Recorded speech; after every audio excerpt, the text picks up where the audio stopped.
자, 저도 왔습니다. 합격 뉴스 국소 강사입니다. 오늘은 감정평가사 시험에 대해서 한번 설명을 좀 해보겠습니다. 자, 총 3부로 진행됩니다. 1부는 제가 감정평가사 시험은 이렇습니다. 시험 안내. 그 다음에 2부는 전문 상담실장을 모셔놓고 감정평가사 1차 시험에 도전하시는 분들에게 뭔가 전략을 좀 짜드릴 거예요. 그리고 3부는 실제 감정평가사 현업을 뛰시는 평가사 한 분을 모셔다가 업무하고 특히 우리가 궁금한 소득 같은 거 한번 물어볼 생각입니다. 자, 그러면 1부입니다. 1부는 감정평가사 시험은 중개사 시험이랑 이런 게 달라요. 이런 거 내용이에요. 그럼 첫 번째. 자, 감정평가사 시험도 1차와 2차로 구분되어 있고 2차까지 합격해야 자격증을 주는 건 똑같습니다. 그런데 중개사 시험이랑 뭐가 다르냐? 1차와 2차가 분리되어 있어요. 1차와. 대부분 1차는 3월 달에 보고 2차는 1차 합격생들을 대상으로 6월 달에 진행이 돼요. 자, 그리고 더 중요한 건 1차는 중개사 시험과 마찬가지로 객관식 시험으로 진행이 됩니다. 객관식. 그러나 2차는 주관식 논술형 시험이라는 거. 다시요. 주관식 논술형 시험이라는 거 잊으시면 안 됩니다. 자, 그리고 오늘의 정보는 1차 시험에 포커스가 맞춰져 있으니까 1차 시험 과목을 제가 쭉 나열해 볼 텐데 익숙한 게 있는지 보세요. 자, 일단 1번 민법이 있습니다. 민법. 이건 익숙하죠. 우리 시험에도 있는 내용이니까. 그 다음에 두 번째는 경제학이 있습니다. 요건 중개사 시험에 없는 거죠? 요거 어려운 과목 중에 하나입니다. 그 다음에 세 번째, 부동산학 원론이 있어요. 요건 부동산학 개론과 똑같은 내용을 담고 있는 내용. 익숙하죠? 부동산학도. 그 다음에 네 번째가 감정평가 관계 법규라는 게 있어요. 그런데 얘는 우리 중개사 시험에 2차 과목에 들어가 있는 공법에 해당하는 내용이에요. 그러니까 살짝 익숙하다. 이렇게 지금 결론을 내고. 그 다음에 회계학이 하나 들어가 있습니다. 회계학. 회계학 어려운 과목입니다. 그리고 마지막으로 영어 과목이 들어가 있어요. 영어 과목.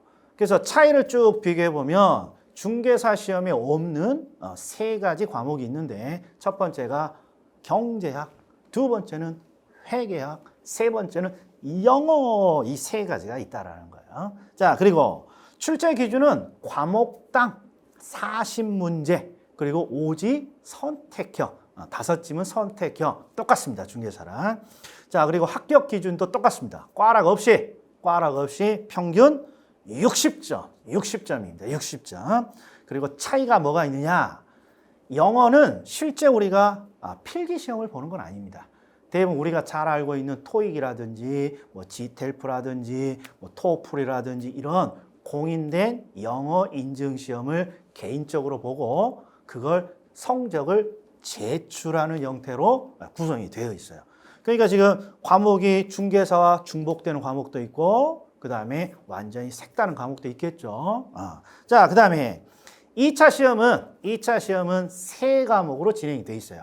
세 과목 정도면 돼요. 왜? 오늘의 포커스는 1차니까 세 과목이고 주관식 논술형이고 그리고 중요한 건 2차 시험의 합격 기준은 따로 없습니다. 항상 제한된 수를 뽑습니다. 이게 10,000명이 응시하든 50만 명이 응시하든 항상 200명 수준으로 제한을 두고 있습니다. 이게 중개사 자격증이랑은 엄청나게 다른 차이죠. 1차 과목이 우리랑 다른 것도 있고 비슷한 것도 있는데 제가 이제 디테일하게 한번 해볼게요. 일단 1차 시험을 볼 때 차이가 있어요. 어떤 차이가 있냐? 우리는 과목당 50분을 제공하죠. 40문제 50분을 중개사 시험은. 그러나 평가사 시험은 40문제 40분입니다. 그러니까 10분이 더 짧아요. 10분이 더 짧아요. 자, 그리고 기억하고 있는지 모르지만 민법은 평가사랑 중개사랑 공통되어 있어요. 그리고 범위도 거의 100% 일치합니다. 그래서 중개사 시험을 공부한 분이 평가사 시험에 바로 도전할 수 있습니다. 자, 그 다음에 두 번째, 부동산학이 있죠. 평가사에도. 우리 중개사의 부동산학과 평가사의 부동산학은 60% 정도 겹칩니다. 그러면 우리가 객관식 시험이니까 60점 기준이니까 중개사 공부를 하면 평가사의 시험을 바로 이 과목도 볼 수 있습니다. 자, 그 다음에 세 번째, 감정평가 관계 법규가 어느 정도 일치하죠. 공법이랑. 그런데 몇 프로 일치합니까? 그러면 법으로만 치면 공법과 50% 일치해요. 50%. 그런데 희소식이 감정평가 관계 법규에는 우리 중개사의 공법에 있는 내용뿐만 아니라 우리가 공시법이라고 배우는 지적, 그다음에 등기와 관련된 것들이 포함이 되어 있어요.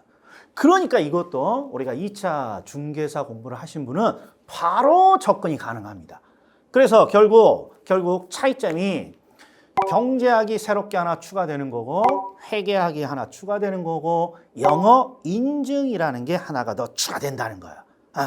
그러면 이 정도 차이면 감정평가사 시험을 도전해 볼만 하겠다라는 결론이에요. 문제는 우리가 10월에 시험을 딱 끝낸 다음에 평가사 시험에 도전하려고 하는 거니까 이제 기간이라든지 이걸 어떻게 공부해야 되는지 그런 게 이제 문제로 남아 있는 거죠. 그런 걸 언제 한다? 2부에서 전문가를 모셔놓고 한번 전략을 한번 짜보겠습니다. 자, 1부 감정평가사 시험은 이렇습니다. 여기까지입니다. 자, 2부에서 뵙겠습니다.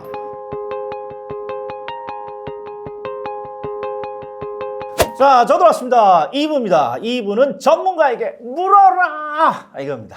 감정평가사 시험과 관련해서 좀 Q&A에 자주 등장하는 내용을 전문가를 모셔서 한번 설명해 보겠습니다.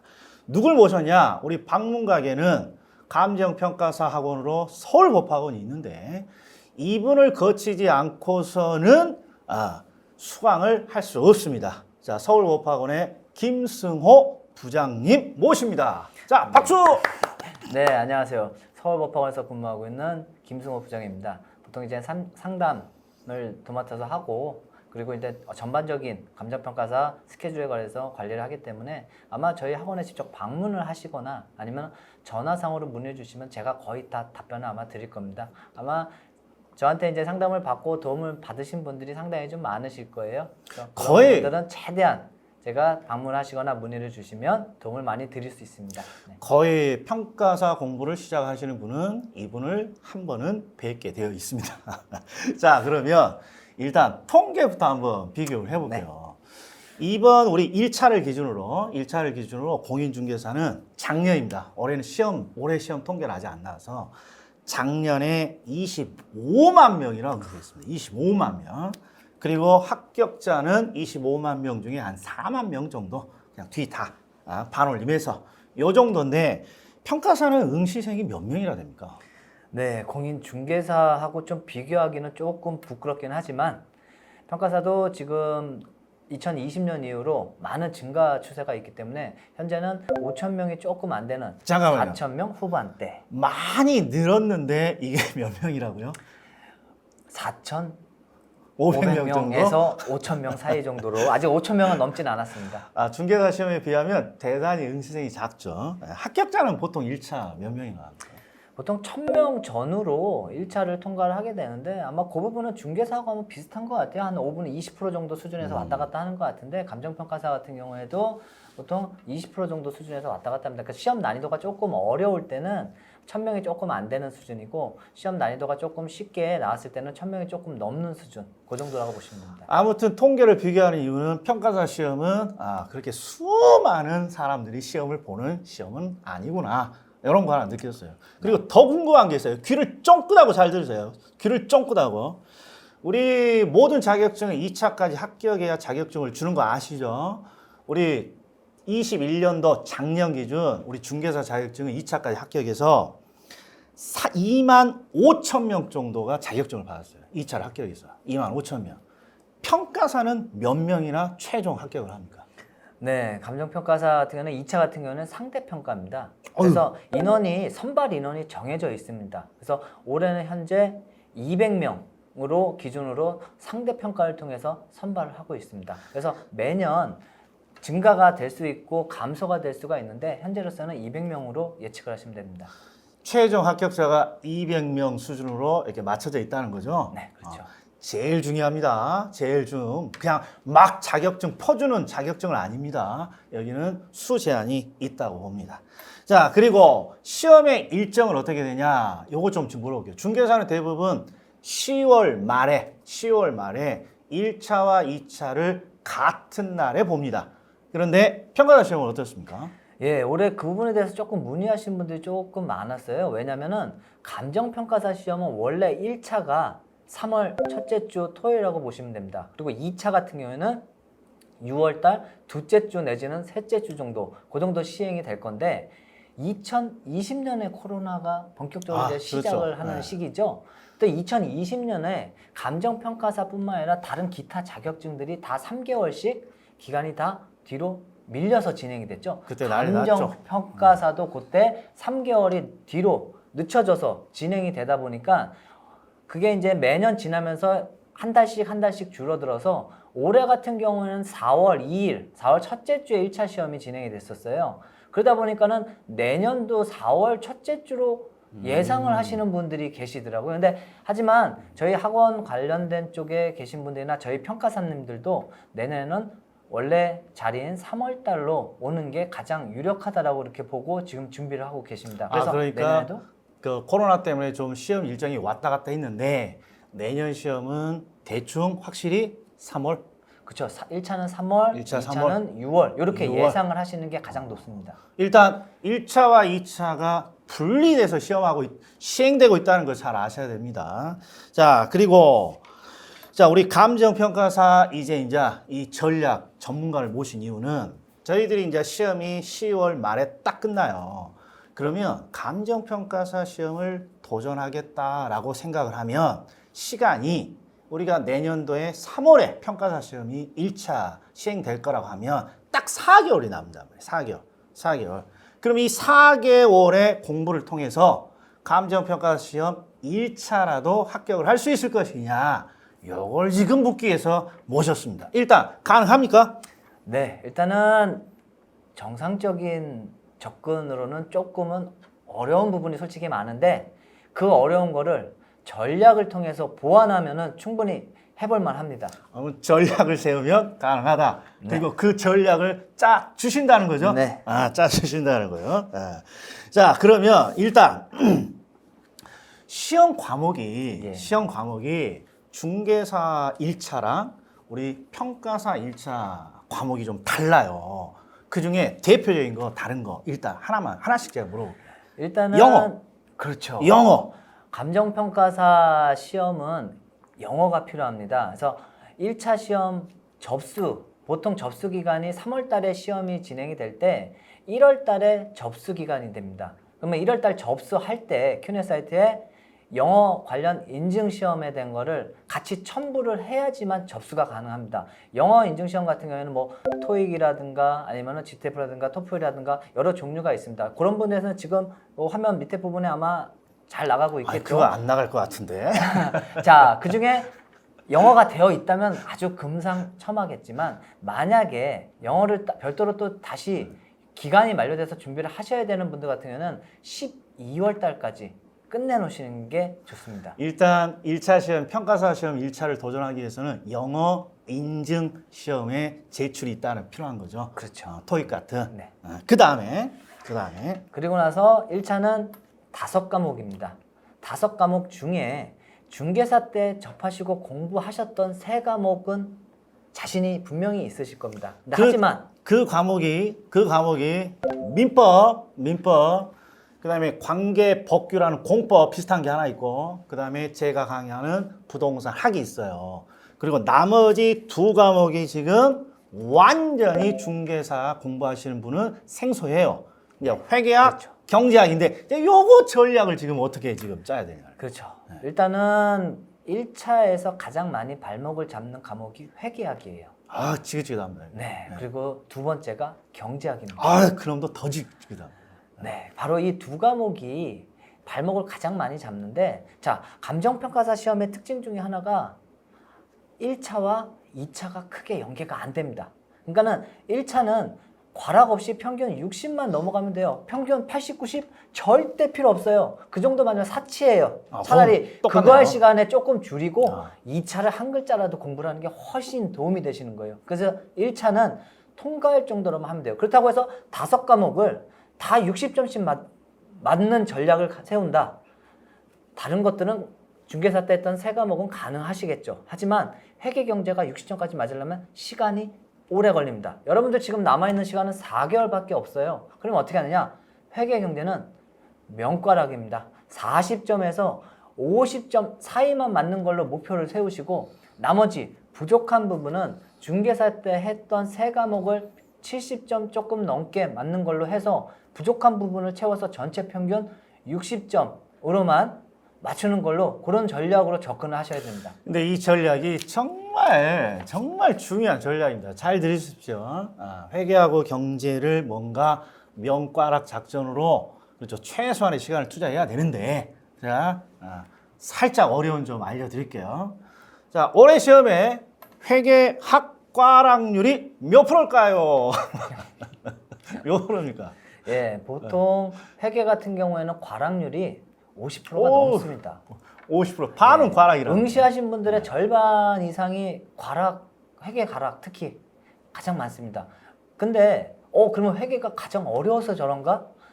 어려워서 과락이 아니라 감정평가사 시험의 특징 때문에 그래요. 1차와 2차가 크게 연계가 안 되다 보니까 1차를 굳이 잘할 필요가 없으니까 1차는 통과만 하자는 그런 기준을 가지고 했다면 간당간당하게 준비를 하시게 되겠죠. 그러니까 40점 남짓만 준비를 하시게 되죠. 거기서 한두 문제만 조금 어렵게 나오면 바로 과락이에요. 전략이 틀려진다. 그렇죠. 이런 거죠. 그래서 아마 합격수기라든가 어떤 카페라든가 이런 그 인터넷에서 정보를 찾아보시면 1차 시험에 후기 많이 보면 공통적으로 많이 나오죠.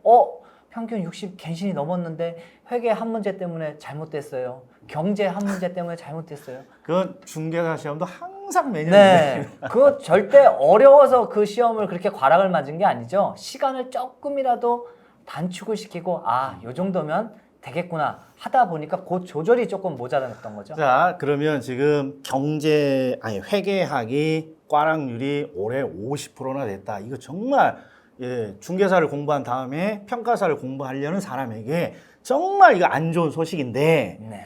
강사 입장에서 봤을 때는 또 요런 게 하나 있어요. 요건 꼭 감안해 줘야 돼요. 무슨 뜻이냐? 4개월간 5과목에 투자를 하시는 분은 회계에 꽈락이 날 수 있지만 중개사에서는 3과목이 겹치잖아요. 그러니까 3과목을 그죠? 별도로 할 필요가 없어요.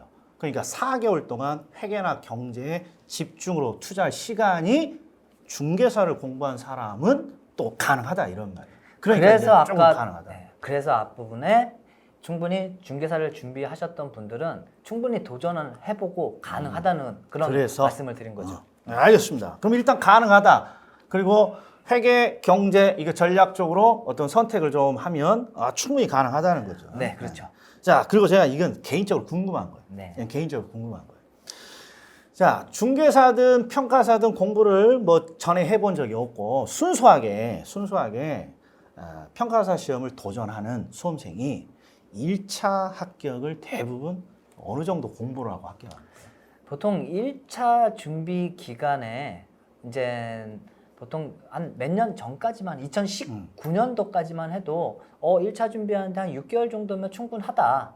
실제로 6개월 정도 하면은 확률을 그래도 50%는 넘는 정도로 난이도가 있었는데 6개월이요? 예. 6개월? 물론 기준이 있어요.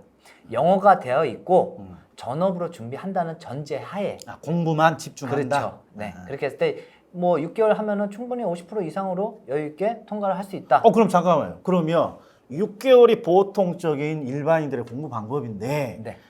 중개사를 공부해 왔고 그다음에 지금 딱 중개사 시험을 끝나면 4개월 정도 투자할 수 있다. 그러면 그렇게 큰 차이는 없네. 네. 근데 이제 좀 안 좋은 소식은 바로 처음에 말씀드렸다시피 1차 시험의 응시자들이 매년 20%씩 증가를 하다 보니까 2020년도부터 그 증가폭에 맞춰가지고 1차 시험의 난이도가 조정이 됐어요. 살짝 어려울 네, 수가 있다. 그때서부터 어려워졌어요. 그래서 지금은 일반적으로 노베이스 상태에서 1차를 준비를 해도 6개월 가지고는 조금 그렇게 전혀 여유롭지 않습니다. 6개월에서 최소 6개월이고 8개월 정도는 예상을 하셔야 됩니다라고 안내를 해드리고 있어요. 일반적인 수험생들은 한 8개월 정도는 잡고 넉넉하게 해라. 이렇게 네, 지금 그렇죠. 말을 한다는 거죠. 그렇죠. 그러면 저는 개인적으로 충분히 4개월만 중개사 공부를 한 사람이 4개월 정도 집중을 하면 정말 가능을 하겠다. 이런 생각은 좀 드네요. 그렇죠. 그 기간만 비교를 해봐도 5과목 중에 3과목이 어느 정도 되어 있기 때문에 충분히 해볼만 하다라는 결론이 나오겠죠. 일단 중개사 공부를 하는 사람이 4개월 정도 공부를 하면 결국 충분한 감은 있네요. 예, 가능을 하다는 충분히 거. 가능하죠. 그럼 이제 그걸 증명할 통계 같은 거 학원에 나온 거 있습니까? 예, 일단은 올해 10월 달에 금년도 2차 최종 합격자 발표를 203명을 했습니다. 그렇죠. 얼마 전에 2차 네, 그렇죠. 최종 발표를 했죠. 그래서 저희가 지금 현재로서는 저희 이제 학원생들 대상으로 해가지고 이제 합격생들을 많이 이제 추리고 있는 상황인데 그 중에서 특히 그 전년도에 이제 공인중개사 시험을 합격을 하신 다음에 1차를 통과를 하고 나서 올해 2차 시험을 또 봐서 최종 합격하신 분들을 한 20명 정도 지금 벌써 차단했습니다. 지금 그러니까 합격자 200명 중에 네. 그러니까 지금 여기 스케줄이 지금 잘 안 들어올 텐데 기간으로 따지면 딱 이런 식이에요. 중개사 공부를 한 다음에 4개월 만에 1차를 합격하고 또 1년 공부해서 2차까지 합격했으니까 총 기간 하면 1년 4개월 정도 공부를 하고 합격한 사람. 그렇죠. 이게 지금 벌써 200명 중에 10명은 지금 명단을 확보했다는 거죠? 네, 그렇죠. 그러면 꽤 높다고 봐야겠네요. 정말 엄청. 그럼요. 그래서 지금 중개사 하셨던 분들이 그래서 감정평가사 쪽으로 많이 도전을 하시는 분들이 그리고 중개사 시험이 끝나고 나서 아마 다음 주 정도면 지금 촬영하고 있는 지금 이 시기는 중개사 시험 바로 전주예요. 그래서 다음 주 정도면 아마 중개사 시험 끝나고 나서 감정평가사 시험에 대한 문의가 가장 많이 쏟아지는 그런 시기입니다. 네. 자, 그렇다면 이제 대충 시간적인 좀 타이트하지만 네. 중개사를 공부한 사람이 감정평가 시험에 도전하는 데는 큰 무리가 없다. 이렇게 결론을 좀 낼 것 같아요. 그러면 이제 중개사 공부한 수강생들 대상으로 10월 말에 시험이 끝나서 11월 달부터 한번 짜 주십시오. 예, 지금 10월 달에 끝나고 나서 중개사 발표가 언제쯤이죠? 시험 발표는 11월 말에 합격자 발표를 하는데 그 합격자 발표까지 기다리면 한 달 사라져 버리는 거니까. 그렇죠. 그때까지 기다리면 안 되죠. 지금 현재 4개월도 그렇게 여유로운 시기가 아니기 때문에 시험이 끝나고 나면은 11월 달 바로 준비를 하셔야 됩니다. 그 부분은요. 그러면 지금 여기는 공인 인증 영어도 있고 원서 접수하기 전에 가져야 되니까 그때 조금 전에 제가 깜빡 잊어버렸는데 영어 인증은 최소 언제까지 좀 뭘 획득해야 되는 겁니까? 1월 달에 보통 1월 후반기 정도 한 20일경 예. 보통 그때가 접수 기간입니다. 원서 접수. 예, 그렇죠. 1월 달. 근데 이제 지금 토익으로 예를 들면 토익 같은 경우는 시험을 보게 되면 성적 발표 나오는 데가 한 2주 정도가 소요가 돼요. 그래서 1월 달에 시험을 아무리 잘 봤어도 결과가 나올 때까지 2주가 걸리면 접수 기간이 넘어버리죠. 그러니까 영어 인증 시험은 1월 달에 되기 전에 12월 달에 끝내 놓으셔야 됩니다. 물론 GTL 같은 경우에는 바로 며칠 있다가 바로 나오기 때문에 그거는 가능한데 특히 1월 달에 뭐 연초고 명절이 껴있고 이러다 보면은 그 영어 시험이 시행이 안 되는 경우도 간혹 있으니까 그러니까 주의할 게 12월 달까지. 주의할 게 일단 1번. 원서 접수를 하려면 영어 인증을 제출해야 되는데 12월 달에는 확실히 인증을 받아놔야 된다. 네, 그렇죠. 자, 그 다음에는 이제 영어 인증은 이제 그렇다 치고 그 다음에 학습 스케줄은 이제 딱 4개월 정도인데 뭐 공부 내용이야 뭐 학원 등록하면 뭐 강사들이 해줄 거지만 일단 회계부터 경제부터 뭘 먼저 해야 됩니까? 네, 지금 방금 말씀하셨는데 회계부터 경제부터 이렇게 하시면 안 됩니다. 아, 그래요? 네, 5과목을 회계 경제를 내가 안 해본 거니까 한 2달 동안 두세 달 동안 회계 경제만 죽어라고 하고 시험 보기 한 달 전에 나머지 3과목을 죽어라고 해서 한번 해볼까 이런 방식보다는 지금 당장부터 5과목을 다 진행을 하시되 회계 경제를 거의 시간의 80%를 투자를 하시고 나머지 중개사 때 공부하셨던 암기 과목 3개는 지금도 하셔야 됩니다. 왜냐면 일단 공인중개사하고 감정평가사하고 똑같은 과목이 있지만 어떤 시험 범위라든가 깊이라든가 이런 그렇죠. 부분에서 약간의 좀 차이가 있어요. 그래서 출제 경향이라든가 출제 포인트도 조금은 틀리기 아, 때문에 이거 좋은 그런 지적이시네요. 부분들을 일단은 캐치를 하셔야 되기 때문에 그래서 회계 경제는 기본 강의를 먼저 빨리 보셔야 돼요. 그리고 나서 문제를 푸셔야 돼요. 그리고 나머지 3과목, 암기 과목 3개는 기본 강의 보지 마시고 다이렉트로 그냥 바로 문제 풀이로 들어가세요. 그래서 문제를 풀다 보면 이 부분에 대해서 기본이 조금 부족한 부분들은 그 부분만 포인트별로 채워가지고 점수를 취득하는 걸로 그렇게 전략을 삼으셔야지 아주 전공포처럼 밑바닥부터 한 일일이 다 하려고 그러면 4개월 동안 절대 자, 못합니다. 그럼 제가 이해한 대로 자, 회계 경제가 색다르다 해서 회계 경제에 올인하는 건 안 된다. 네. 그러니까 5과목을 전체적으로 해라. 근데 그 이유가 중복된 과목이더라도 중개사와 평가사가 중복되는 과목이더라도 어떤 출제 경향이 다르니까 같이는 해야 된다. 네. 대신 회계 경제에 많은 시간을 투자해야 된다. 네, 그렇죠. 그리고 구체적인 방법은 회계 경제는 얼른 기본 강의부터 얼른 쑥쑥쑥 들어야 되고 그다음에 다른 중복되는 과목은 문제풀이부터 빨리빨리 따라와야 된다. 네, 그렇죠. 이렇게 이해하면 제대로 이해한 겁니까? 네, 맞습니다. 자, 그다음에 그러면 지금 학원에 실강을 해야 되는 겁니까? 그렇지 않으면 스마트폰 들고 저기 절간에 가서 인강 보면서 이렇게 독학해야 되는 겁니까?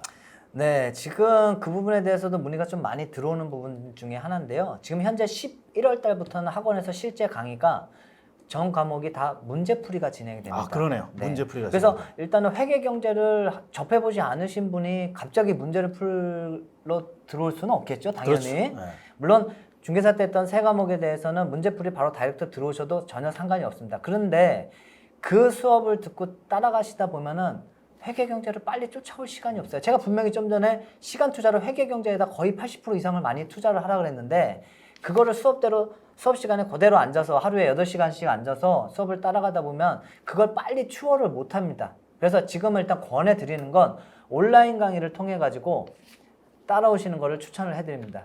아, 온라인으로? 네. 온라인으로 회계 경제 기본 들고 그 남는 시간은 지금 현재 실강에서 진행되는 문제풀이 따라오고. 네. 의외네요. 대부분 학원은 무조건 실강 따라라. 중개사는 무조건 그렇습니다. 네네. 그런데 여기는 회계 경제부터 빨리 해야 되니까 온라인을 좀 추천한다. 네, 그렇죠. 이제 이런 식으로 해서 합격을 했다고 치면 이건 뭐 지금 당장 급한 건 아닌데 만약에 합격을 했다면 네네. 2차는 주관식이지 않습니까? 그렇죠. 이 주관식의 이게 공부 방법에 대해서 한마디 좀 해주십시오.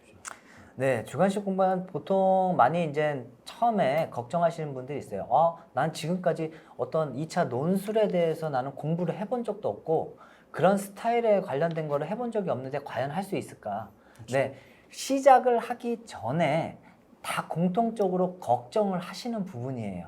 근데 몇 개월만 지나고 나면은 그 부분에 대해서 내가 언제 걱정을 했었나? 전혀 상관이 없습니다. 익숙해진다는 거예요. 또? 그렇죠. 거기에 대비하게끔 저희 학원에서 커리큘럼을 다 짜드리고 그 순서대로만 잘 따라오시면은 전혀 그런 부분에 대해서 나중에 지나면 그런 부분에 대해서 괜히 걱정을 했었네. 근데 걱정하는 게 당연해요. 왜냐? 아직까지 우리나라 교육 방식이 그런 논술형에 관련된 그런 교육이 진행이 안 되기 때문에 간혹 이제 이러신 분들이 있어요. 나 2차 준비하는데 혹시 논술학원을 별도로 좀 다녀야 돼요? 이렇게까지 걱정을 하시는 분들이 있어요. 근데 전혀 그러실 필요는 없습니다. 저희 학원에서 커리큘럼대로 거기에 맞춰서 다 15개월 동안 그렇게 맞춤형으로 해가지고 커리큘럼이 다 짜져 있으니까 그 일정대로만 따라오시면 충분하십니다. 이게 1차부터 이제 걱정해야 되는 게 맞는데 그냥 개인적으로 궁금해 할 것 같아서 네네. 2차에 대해서 한번 물어봤습니다. 자, 그러면 이제 마지막으로 저희들은 지금 간단하게 지금 쭉 소개하고 있어요. 일단 첫 번째, 공인중개사 시험을 공부하고 평가사 시험에 합격할 수 있나요? 그러면 결국 전략을 잘 짜면 합격할 수 있다. 이렇게 돼 있는 거. 전략이란 게 뭡니까? 그러면 좋은 말 할 때 빨리 12월까지 영어 인증 그거 빨리 확보하고 회계 경제 기본 이론부터 빨리빨리 따라가라. 그리고 그걸 하려면 온라인을 좀 활용하는 게 유리할 것이다. 이렇게 지금 설명이 됐습니다. 자, 그래서 서울법학원이 신림동에 있습니까? 강남에 있습니까? 어디에 있습니까? 네, 저희는 방문각 서울법학원이라는 명칭을 현재 지금 사용을 하고 있는데요. 저희 방문각으로 검색을 하시게 되면 서울에 아마 한두 군데가 아니라 여러 군데 나오겠죠. 근데 이제 저희 방문각 계열사 중에서도 감정평가사 자격증을 진행하는 학원은 저희 서울법학원. 그러니까 위치는 서울대 입구역, 보통 이제 버스 한 정거장 정도 거리니까 도보로 이동이 가능하고요. 이제 그 앞에 관악구청 맞은편 쪽에 위치를 하고 있습니다. 자, 거기 오면 더 디테일한 상담과 디테일한 어떤 계획을 짜 주실 겁니다. 자, 어느 정도 저 궁금증은 좀 해소된 것 같아요. 됐습니다. 다음에도 네. 또 궁금한 거 있으면 저희 네, 출연 좀 해주시겠습니까? 언제든 불러주십시오. 약속했습니다. 네. 약속. 자, 그럼 손 한번 흔들어 주십시오. 다음에 뵙겠습니다.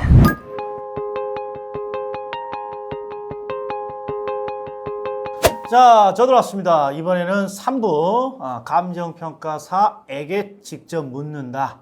그래서 우리 서울법학원에서 관계법규를 강의하고 있는 우리 도평가사 모셔봤습니다. 인사드리십시오. 네, 안녕하십니까. 제1감정평가법인에서 근무하고 있는 도승하 평가사라고 합니다. 도승화. 화가 아니고 하. 하. 네, 하하하 할 때 하. 자, 공부를 하시면 자주 뵙게 되는 분입니다. 자, 일단 먼저 네.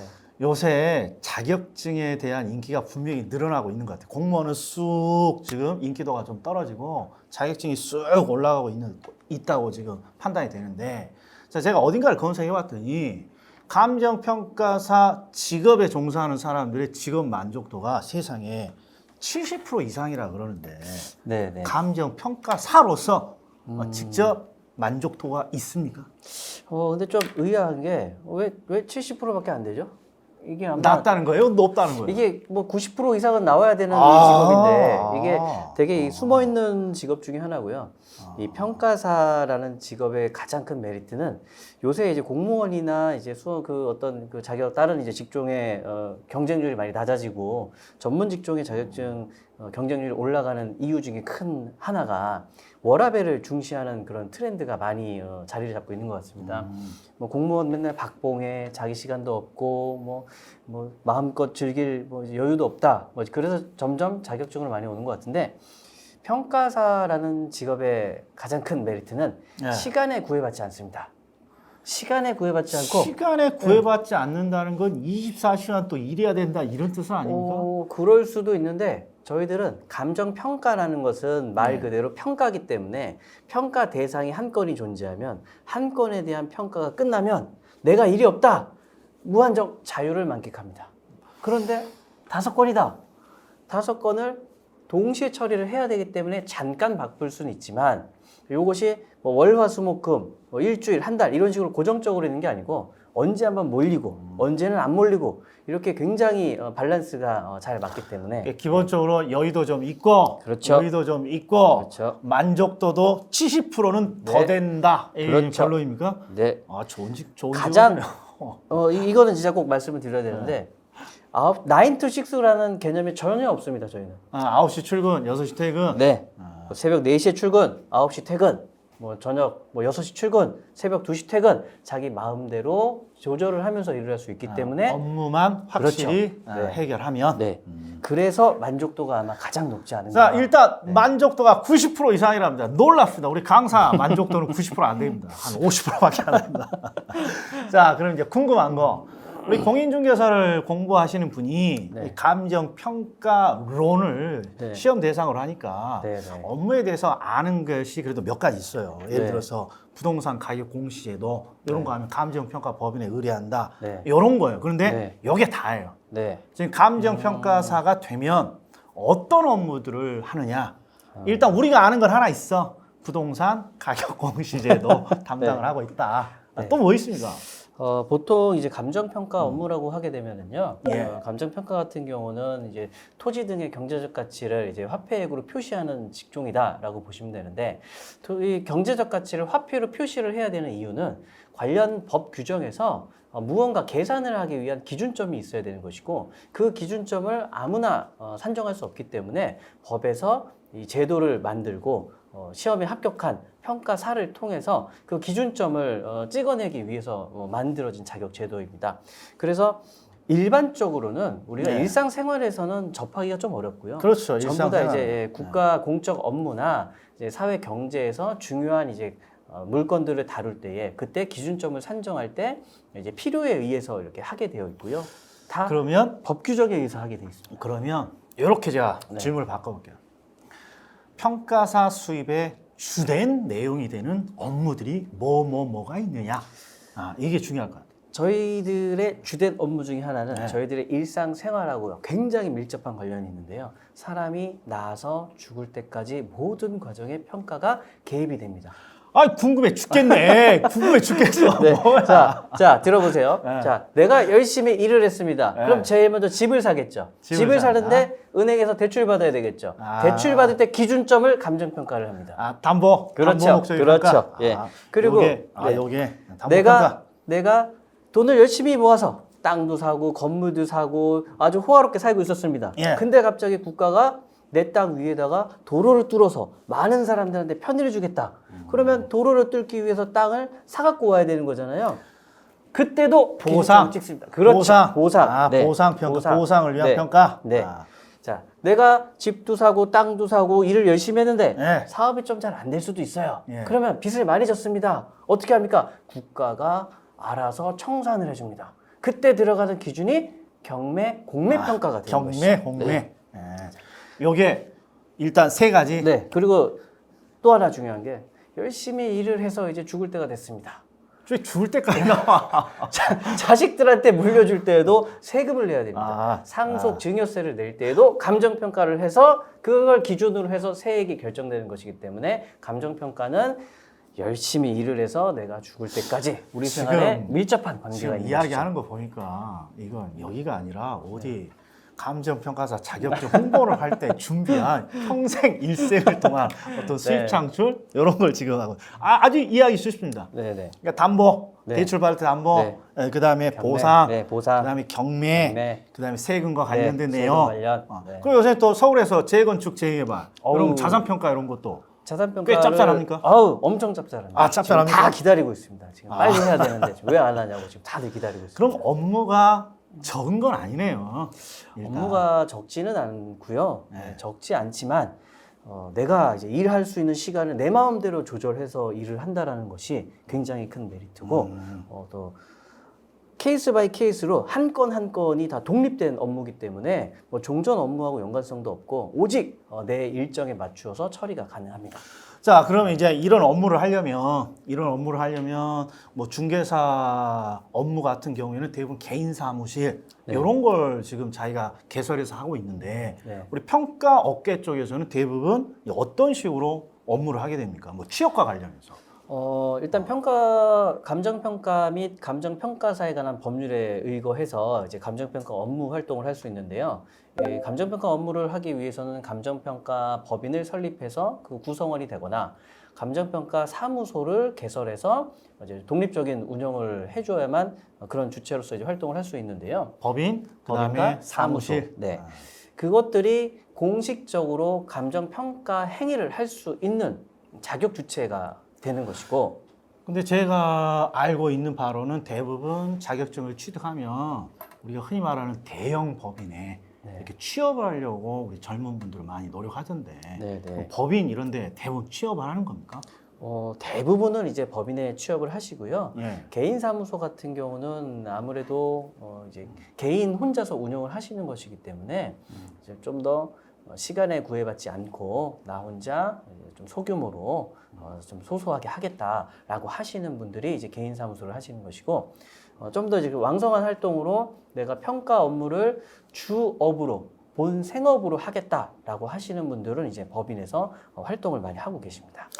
또 궁금한 게 뭐 젊은 분들이야 뭐 법인에 취업을 해도 되고 개인 사무실을 해도 되고 상관없는데 네. 우리 지금 최근에 통계를 보면 우리 감정평가사 자격을 취득하는 최종 합격자 중에 네. 40대 이상은 네. 그렇게 확 줄었더라고요. 제가 예전에 강의할 때랑 비교해 보면. 네. 올해 뭐 16명, 203명 중에 16명 정도가 40대 이상이라 그러는데 네. 자, 이것도 궁금해 할 것 같아서 40대 이상이 평가사 시험에 합격했다. 그럼 대부분 어디로 가야 되는 거예요? 어떤 일을 어떻게 지금 어떤 네. 업종으로 지금? 지금은 이제 저희 평가 업계도 어떤 그 구조적인 변화가 많이 이루어지고 또 계속해서 진행이 되고 있는 시기인데 과거에는 몇 개의 큰 대형 법인들 위주로 평가 업계가 이렇게 진행이 됐다라고 한다면 지금은 이제 중소법인들이 굉장히 많이 생겼기 때문에 많이 이렇게 다각화가 되어 있습니다. 그래서 40대 이상 혹은 30대 이상, 33, 40대 이상이라 하더라도 중소법인에 취업을 많이 하셔가지고 개인의 역량에 따라서 또 다양한 활동을 하고 계시기 때문에 과거에는 중소법인이 몇 개 없었기 때문에 무조건 대형법인으로만 취업을 갈 수밖에 없었고 대형법인이 아니면 이제 사무소로 가야 되는데 다들 이렇게 법인으로 취업을 많이 하셨었죠.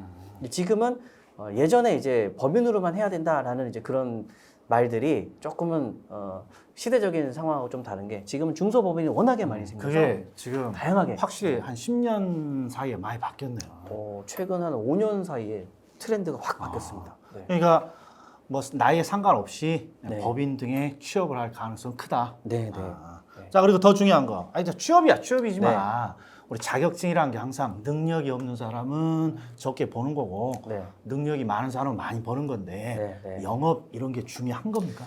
아무래도 이제 일을 같은 평가사들끼리 똑같은 업무를 할 수 있다 보니까 이제 누구한테 일을 줘야 되느냐 이제 고객 클라이언트들의 영업을 할 수밖에 없는 이제 상황이고요. 이제 그런 이제 영업에 좀 부담을 많이 느끼시는 분들이 아무래도 상대적으로 이제 중소형 법인이나 이제 개인 사무소를 많이 이제 개설을 하십니다. 제가 궁금한 건 중개사는 사무실이 너무 많아서 네. 영업을 합니다. 그럼 너무 힘들던데 네. 평가 업계의 영업 경쟁률 네. 이런 것들은 중개사보다 나을 것 같은데 네, 네. 그래도 여기도 꽤 있을 것 같아서 이것도 심한 거냐 그렇지 않으면 그래도 그 덜하냐 이런 네. 거 좀 궁금하다는 거예요. 이게 아마 너무 주관적인 좀 질문입니까? 이제 이해를 하기 위해서는 이제 자격 제도의 어떤 그런 생리를 아셔야 되는데요. 이게 소득과도 좀 연관성이 있는 이제 그런 질문이신데 난 너무 궁금해. 네, 이 평가사들이 할 수 있는 영업은 대상자가 정해져 있습니다. 정해져 있고 마치 우리 부동산으로 치면 무주물 선점처럼 평가사라는 자격증이 처음 생겼을 때는 아무데나 가서 선점을 하는 거죠. 자기 고객들을. 그 관계가 너무 오래 유지가 됩니다.